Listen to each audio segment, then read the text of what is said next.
Welcome into Seahawks Today. I am your host, Will Ortner, and the Seahawks are going to win on Sunday if they follow my very simple game plan. I don't know why John Schneider and Burt Cold and Jody Allen haven't paid me for my takes on your Seattle Seahawks and my keys to victory, because right now I'd have them 5-0. But maybe they will after today's video. Make sure that you subscribe to the channel. Why? It's free. We've got Seahawks content coming out for you every single day that you do not want to miss. And you don't want to miss our watch party on Sunday. We are going to be live an hour before the game, hanging out, talking ball with all the Seahawks fans. Whatever questions you have that you want answered, we are going to do that on the show. And, of course, it's a road game, so you can't go to Lumen Field. Where else would you rather be than hanging out with your buddies, talking some Seahawks football, watching them beat the you-know-what out of the Jacksonville Jaguars? So I have some keys to victory in this game, specifically for me, when I look at how the Seahawks are going into this matchup.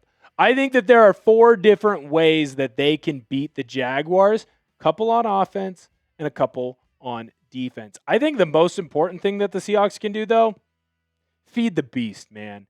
Just get the ball to 11. Right now, Jaxon Smith-Njigba is having the second best receiving season in the NFL. He only trails Puka Nacua, and I think it would be foolish not to find a way to get him the ball, especially when teams make this mistake. Why in the world would you ever put Jaxon Smith-Njigba in single coverage? What does that mean? That means he's in man-on-man against another player. No one in the world can run with Jaxon Smith-Njigba. No one in the world can keep up with his route running abilities. He can cut on a dime. He just gets open. Right now in single coverage, he has the best receiving grade in PFF. He leads the NFL in yards, and he leads the NFL in first downs.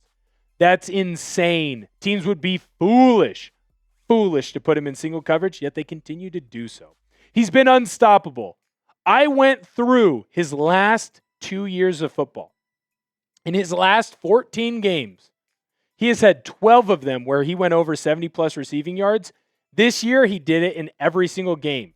Last year, his last 2 games of the year, he didn't go over 70. In fact, if I move that number just down 1 yard to 69 yards, nice, he would be at 13 out of his last 15. That's how good Jaxon Smith-Njigba is. And when you look at his stats on the year, man, it's just unprecedented, the numbers that he's putting up when it comes to a Seattle Seahawk. Now, he only has 2 touchdowns, but that's because he's basically set up touchdowns for everyone else. He's put this team in a position to score, and when he puts them in a position to score, that's when A.J. Barner comes alive. That's when Zach Charbonnet comes alive. Jaxon Smith-Njigba right now is the straw that stirs the drink, because what he does is he gets Seattle into scoring position, and then the big dogs come out. Jaxon Smith-Njigba needs to get the ball basically once a drive, man. If you don't go 3 and out and he doesn't touch the football once, that's offensive malpractice right now. As good as Sam Darnold has been, and frankly, I think he's top 10 in the NFL when it comes to QB play right now, Jaxon Smith-Njigba has been even that much better. He is unbelievable, and he was left off a lot of lists when it came to top 10 wide receivers in the NFL at the beginning of the season. He ain't going to be left off those lists anymore. He isn't going to be left off those lists anymore. Support Jaxon Smith-Njigba. I think that he's a top 5 wide receiver in the NFL. Go spam those 11s if you agree with me in the comments down below. If you're not spamming those 11s, what are you even doing here? You got my number 1 key, feed 11. He's going to help take you to victory. He's going to push you forward. He's going to get you in a position to win this ball game. Make sure the other QB can't feed his targets. Make sure he can't get the ball to Travis Hunter. Make sure he doesn't get the ball out to BTJ, right? Make sure that Trevor Lawrence feels the pressure from your Seattle Seahawks defensive line. They've been elite this year. When you look at what the defensive line is doing when they're rushing for, only the Denver Broncos have as many pressures as they do. Now, when it says rushing for, that means that the rest of the Seahawks, the 7 defenders, are dropping back in coverage. There's an old saying in football. If you can get to the quarterback by not blitzing, rushing 4. You are going to win that game 9 times out of 10 because the quarterback doesn't have time to find open targets, and the targets don't have time to get open. Sacks kill drives, and the Seahawks were doing a great job of getting pressure and getting to the point where they could force a lot of those. Last week, though, there was a lot of struggles, and you saw what happens with the Seahawks when that defensive line isn't able to get that pressure.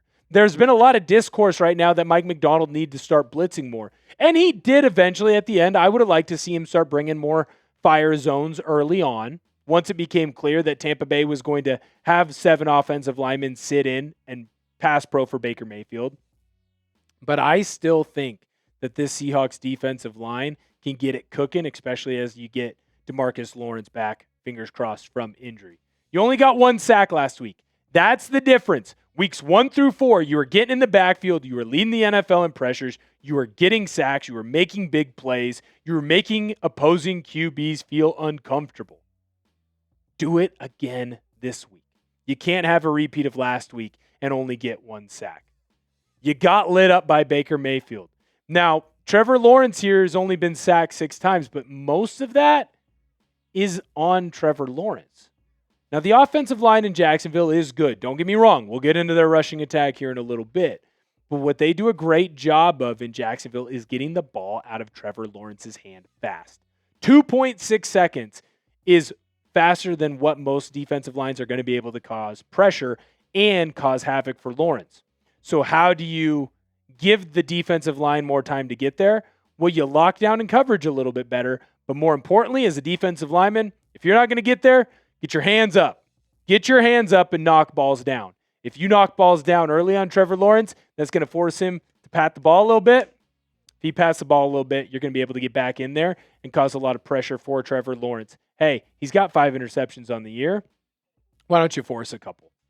My third key to victory, I teased it already, and you got to find a way to stop the run, man. You got to find a way to stop the run.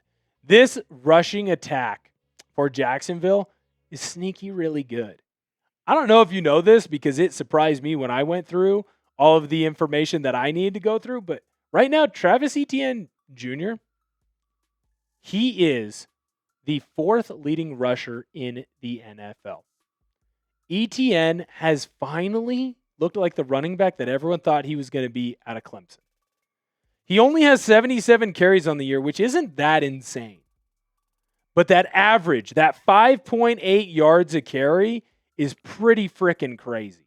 When you have a running back that's getting that many yards every time he touches the football, you're going to win a lot of football games. You're going to put yourself in a position to wear out other defenses. You saw it on Monday night against Kansas City. They were able to come back in Jacksonville because the KC defense was tired and they couldn't run with them anymore. And that comeback just mounted and mounted and mounted and mounted until Jacksonville got that victory. You got to take the run away. Defensive line has to come up huge again. Your defensive front 7. So now I'm including Tyrese Knight. Now I'm including Ernest Jones IV. I'm including Drake Thomas. If Nicky Manwari's out there in that big nickel spot, I'm including him as well. You have got to get into the backfield and keep Etienne from getting 5 yards a clip. You need to keep him under 3. Because if you're able to do that, then this guy has to beat you. Then you're forcing Trevor Lawrence to beat you. Look, I get it. He had a lot of love coming out of Clemson. He was a can't-miss prospect. He's unfortunately had some shoulder issues. He's had some injuries. You got to force him to beat you. Right now, he barely has over 1,000 yards on the year. He has 1 more touchdown than interception. 6 touchdowns, 1 interception. Force that man to beat you. Force him to make the plays. Don't let Etienne Jr. run the ball down your throat and force you to get tired. Go out and find a way to win this game by forcing Trevor Lawrence to throw the football. The last thing that you have to do kind of plays involved with that. Win the frickin' turnover battle. You lost the turnover battle against the Tampa Bay Buccaneers, and it was one of the many reasons why you lost that football game. The Jacksonville Jaguars, defensively, believe it or not, do a really good job of turning teams over. Right now, they forced 5 fumbles. They've recovered 4 of them. In Seattle, you haven't forced any.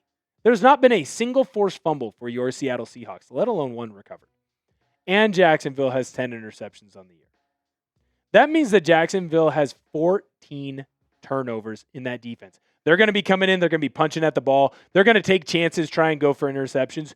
Do not allow that defense to force these turnovers. Because if Jacksonville is able to force turnovers on you, that's more time of possession for them. That's more running the football with ETN Jr. That's more opportunities for Trevor Lawrence to figure out what your defense is doing. That's more opportunities for Jacksonville to beat you. Do not let them create turnovers.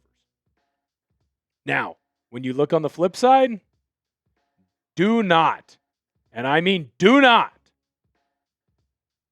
have another game where you don't turn the ball over. Have another game where you don't take the ball away from another team. You need to take the ball away and force turnovers from the Jacksonville Jaguars. So far this year, they've only turned the ball over 6 times. That's why they have a 4-1 record. They continually win the turnover battle. When they win the turnover battle, they win football games.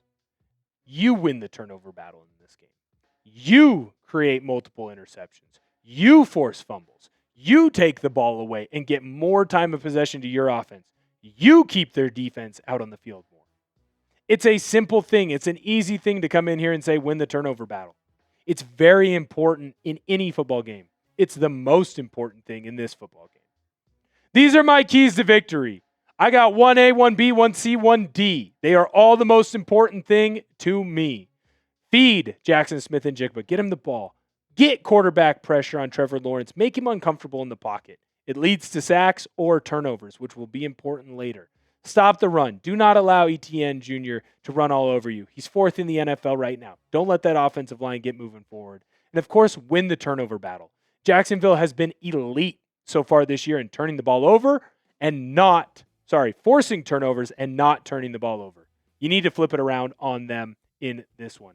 Make sure you subscribe to Seahawks Today for the latest news and information on your favorite team. We have video content coming out every single day you don't want to miss. Until next time, I'll see you later.